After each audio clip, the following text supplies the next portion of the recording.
Om Swastiastu, Salam Harmoni.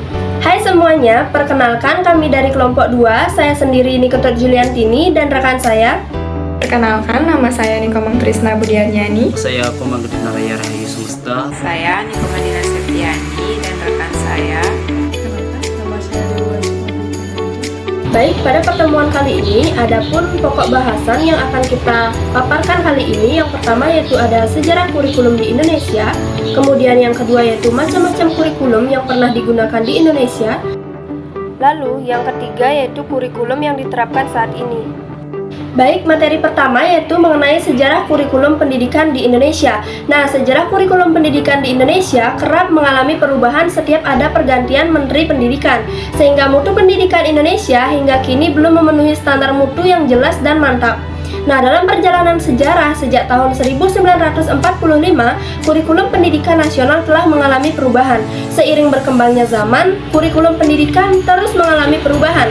Hal ini disesuaikan dengan kebutuhan peserta didik di eranya. Perubahan tersebut merupakan konsekuensi logis dari terjadinya perubahan sistem politik, sosial budaya, ekonomi, dan iptek dalam masyarakat berbangsa dan bernegara. Baik, adapun macam-macam kurikulum yang berlaku di Indonesia. Yang pertama yaitu kurikulum 1947.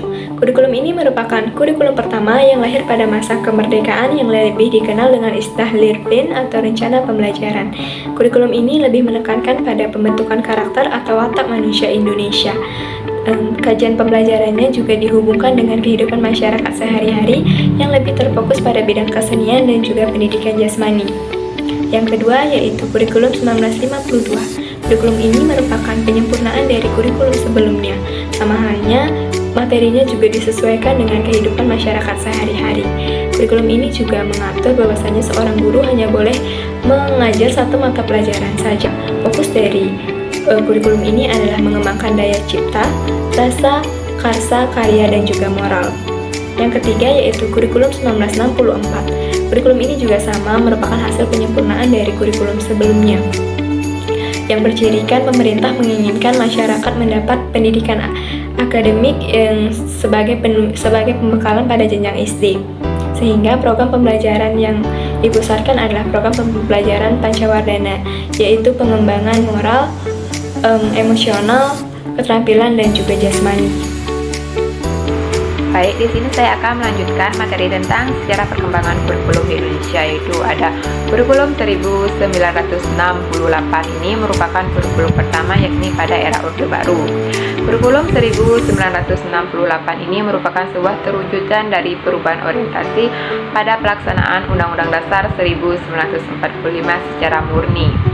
Kurikulum 1975, pemerintah menyempurnakan kurikulum 1968 pada tahun 1975.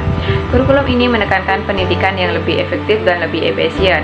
Alasan kurikulum ini lahir yaitu dikarenakan pengaruh konsep di bidang manajemen MBO atau manajemen by objektif. Selanjutnya itu ada kurikulum 1984 ini menyusun pada project skill apparatus. Pada kurikulum ini selain mengutamakan pendekatan proses juga memiliki faktor tujuan yang tetap penting. Kemudian yang ketujuh ada kurikulum tahun 1994. Tujuan dibuatnya kurikulum 1994 yaitu penyempurnaan kurikulum 1984 dan dilaksanakan sesuai dengan Undang-Undang Nomor 2 Tahun 1989 tentang Sistem Pendidikan Nasional. Hal ini berdampak pada sistem pembagian waktu pembelajaran, yaitu dengan mengubah dari sistem semester ke sistem catur bulan.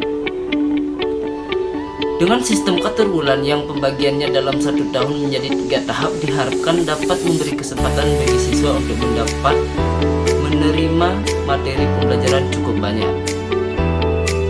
Kemudian yang ke-8 ada kurikulum tahun 2004. Pada tahun 2004 diluncurkan kurikulum berbasis kompetensi atau KBK sebagai pengganti kurikulum tahun 1994. Suatu program pendidikan berbasis kompetensi yang harus mengandung 3 unsur pokok, di antaranya yaitu pemilihan kompetensi sesuai spesifikasi, lalu indikator-indikator evaluasi untuk menentukan keberhasilan pencapaian kompetensi, dan yang terakhir yaitu pengembangan pembelajaran. Yang ke-9, kurikulum tahun 2006, yaitu KTSP, kurikulum tingkat satuan pendidikan. Kurikulum ini hampir mirip dengan kurikulum 2004. Adapun perbedaan yang menonjol yaitu terletak pada kewenangan pada penyusunannya, yaitu mengacu pada jiwa dari kesentralisasi sistem pendidikan Indonesia. Pada tahun kurikulum 2006, pemerintah pusat menetapkan standar kompetensi dan kompetensi dasar. Yang ke-10 yaitu kurikulum 13. Kurikulum 13 berbasis kompetensi terfokuskan pada pemerolehan kompetensi tertentu oleh peserta didik. Kurikulum 13 ini mencakup beberapa kompetensi dari seperangkat tujuan pembelajaran yang dinyatakan sedemikian rupa sehingga pencapaiannya dapat diamati dalam bentuk perilaku atau keterampilan peserta didik sebagai kriteria keberhasilan. Setiap peserta didik harus diberikan kesempatan untuk pencapaian tujuan sesuai dengan kemampuan dan kecepatan belajar masing-masing peserta didik. Tema utama dari kurikulum 13 ini adalah menghasilkan insan Indonesia yang produktif, kreatif, inovatif, dan efektif melalui pengamatan sikap, keterampilan, dan pengetahuan yang terintegrasi. Selanjutnya yaitu kurikulum yang diterapkan pada saat ini di Indonesia, yaitu kurikulum Merdeka. Kemenperistek meluncurkan kurikulum baru dalam rangka masa khusus pandemi, yaitu kurikulum Merdeka. Latar belakang dari berlakunya kurikulum ini yaitu dikarenakan adanya COVID-19 yang mengharuskan pembelajaran yang dilakukan dengan sistem daring atau dalam daringan dengan memanfaatkan aplikasi Google Meet, Zoom, ataupun Google Classroom. Nah, karakteristik kurikulum Merdeka menekankan pada materi esensial dan fleksibilitas dalam menyusun rencana pembelajaran. Karakteristik utama dalam kurikulum ini yang mendukung pemulihan pembelajaran yaitu yang pertama, pembelajaran berbasis proyek atau pengembangan soft skill dan karakter sesuai dengan profil pembelajar Pancasila. Yang kedua yaitu fokus pada materi esensial sehingga ada waktu yang cukup untuk pembelajaran yang mendalam bagi kompetensi dasar seperti literasi dan numerasi. Yang ketiga yaitu fleksibilitas bagi guru untuk melakukan pembelajaran yang terfriendisasi sesuai dengan kemampuan peserta didik dan melakukan penyesuaian dengan konteks dan muatan lokal.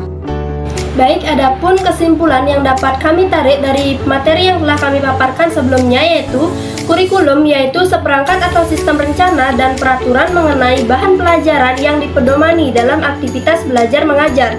Nah, karakteristik utama dari kurikulum ini yang mendukung pemulihan pembelajaran yaitu yang pertama, pembelajaran berbasis proyek untuk mengembangkan soft skills dan karakter sesuai profil pelajar Pancasila.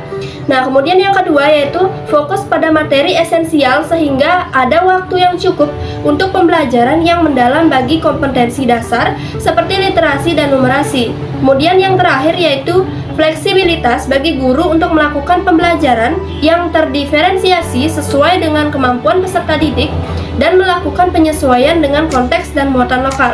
Baik, sekian materi yang dapat kami sampaikan. Bila ada kurangnya mohon dimaafkan dan kami akhiri dengan parame Santi. Om Santi Santi Santi Om. Salam harmoni. Goodbye.